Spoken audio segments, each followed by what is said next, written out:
Hello, fellow peasants. Today I'll be reviewing Robert Eggers' 2024 remake of Nosferatu.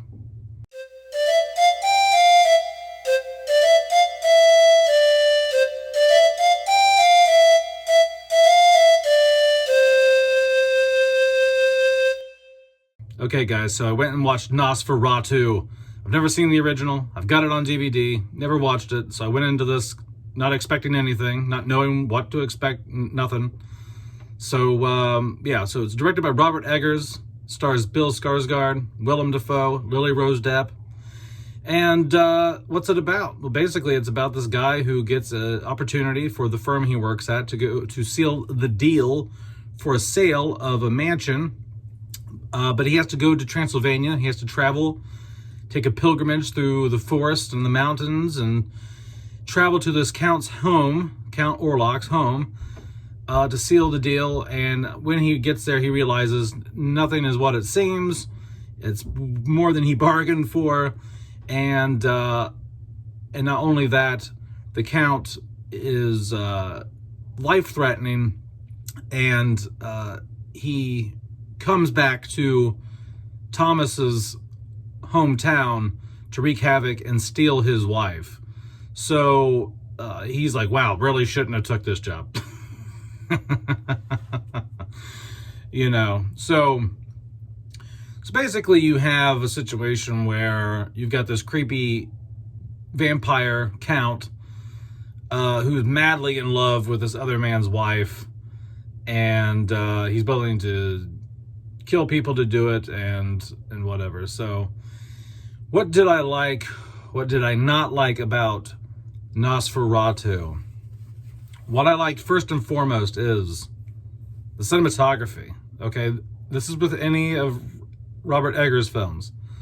The cinematography always blows me away. It's always the most impressive aspect of a Robert Eggers film. Now, does good cinematography mean good movie? No. I've always thought Robert Eggers' stories were okay. They're decent, right? But you take a decent story and you have amazing, gorgeous visuals over top of that, it's going to elevate that decent story. You're going to be more engaged because of how enamored you are with what you're seeing, okay? Kind of like if you can have a really good story, like a really good story, but the camera work is dog shit, people aren't going to be that engaged. It's going to water down that wonderful story. So it's like the thing in opposite, it's like it works the opposite way, where you can just have an okay story but beautiful visuals, and it elevates that. So anyway, really love the use of shadow here. Like nothing was like, I'm getting more into like tech specs, but there's no real crushed blacks. Like while I was watching this, even in the shadowed areas, there was some detail. The color here was excellent. I can't wait to get this thing on 4K at some point with an HDR remaster. It looked fantastic in theaters.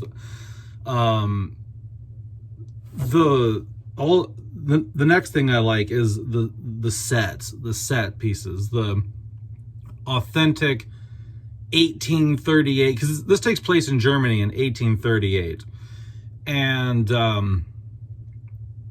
it just feels like you're there, and it helps that Eggers doesn't really like using extra lighting. Eggers is very much about natural lighting, and so that gives everything an even more authentic feel, on top of the fact that he's very detail-oriented already when it comes to wardrobes and the furniture, and what was that furniture made out of, like what kind of wood was it made out of, what techniques did they use to make that furniture, like they get very historically accurate, almost like they reconstructed. Like, have you guys ever been to a historical society or museum or something where they've done a recreation of an historical period, and they have went back and done as much work as possible to use the same woodworking techniques and everything to recreate that environment? That's what Eggers does on his sets, okay? And you can definitely tell and you can feel it. Like it, when you watch one of his films, especially this film, I think this film and The Witch are the most like, oh yeah, like I really feel I'm here. You know what I mean? I really feel like I'm in this place or whatever. And there's just an organic, natural, authentic feel to his films that I don't think I've gotten anywhere else in anyone else's films ever. So cinematography and the sets, fantastic. And it helps, like I said, those two things help elevate the story, because it's a simple story. It's a simple story. It's not that hard of a concept, you know. So, but when it's being told in such an authentic world, and the camera work is so great, you're just elevating that story. Okay. Next, the performances here. The performances in this are excellent. Everyone does a great job. Lily Rose Depp, I've never seen her perform. I don't know if she's in anything else. But I was going into this like, okay, is she gonna be some Nepo baby? You know, who's not very good, you know, and she got the role because of who her dad is. Not the case, man. She can act. She can act. I do have some issues with some of her acting, but I'll get into that.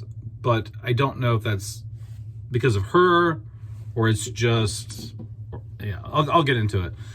But overall, the performances are excellent. You really get a sense of dread on the look of people's faces. Like when Thomas gets to Count Orlok's castle and he starts to realize like, oh, like shit's going down. This isn't good.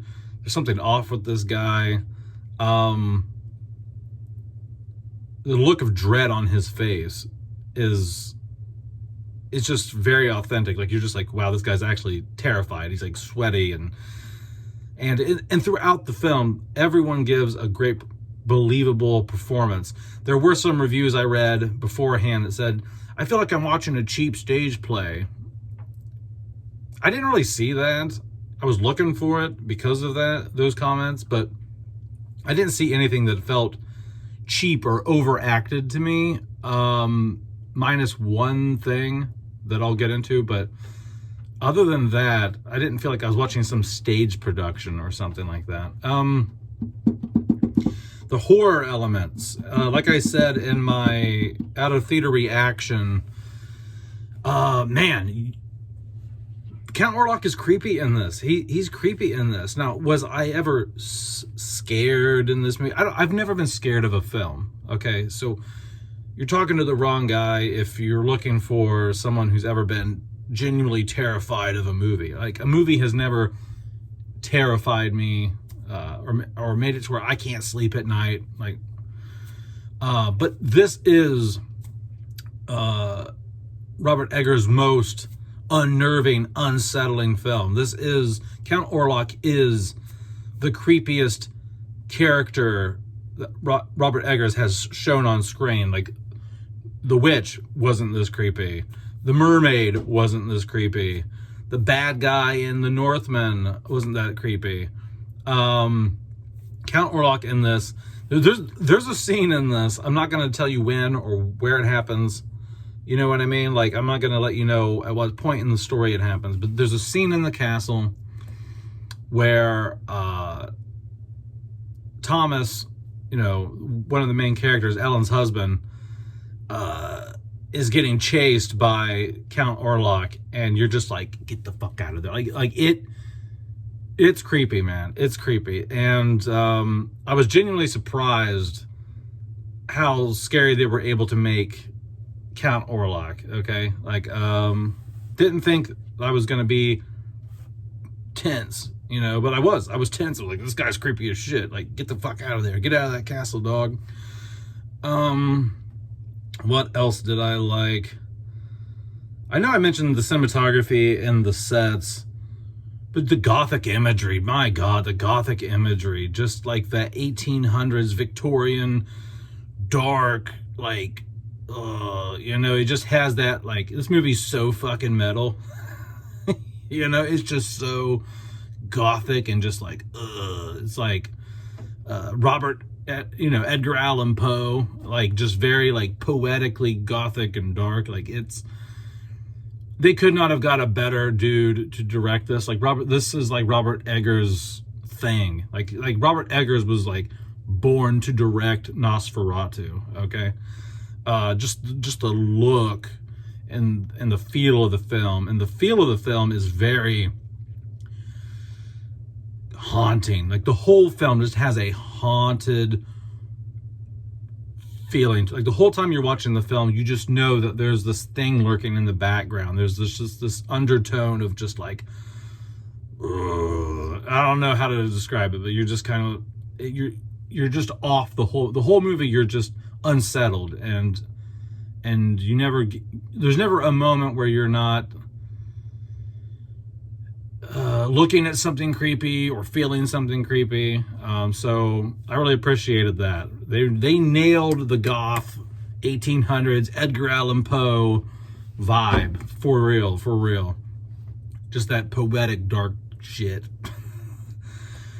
All right, so what do I not like about Nosferatu?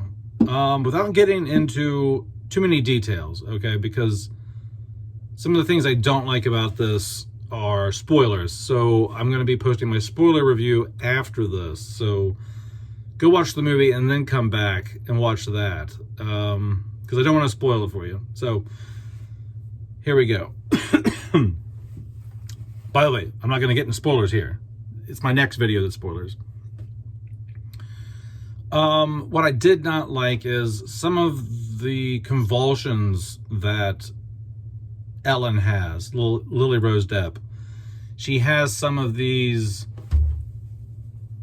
like shaking, like convulsions, and those do come across a bit overacted, a bit stage play-ish. So if those are the parts that people were talking about, I can somewhat understand that. But at the same time, I can also see, like, how do you shake like this and it not look stupid? You know, like, who can perform, and it not look stupid, right? So you have to consider that. As dumb as it looks, who can perform that and it look not kind of dumb, okay? Or kind of funny and just odd. So that's kind of like a mixed thing, I guess. It's not really a negative. I mean, it is a negative, but you know what I'm saying. The next thing is, without getting into too much detail again, how Count Orlok does what he does and how he knows what to do. So this isn't a spoiler, but at the beginning of the film, Lily Rose Depp, Ellen, has interactions with Count Orlok through some sort of dream state or something like that. And then it cuts to years later. She's married. She's still having these dreams where Count Orlok is in her dreams and he's haunting her and he wants to seduce her and all this crap.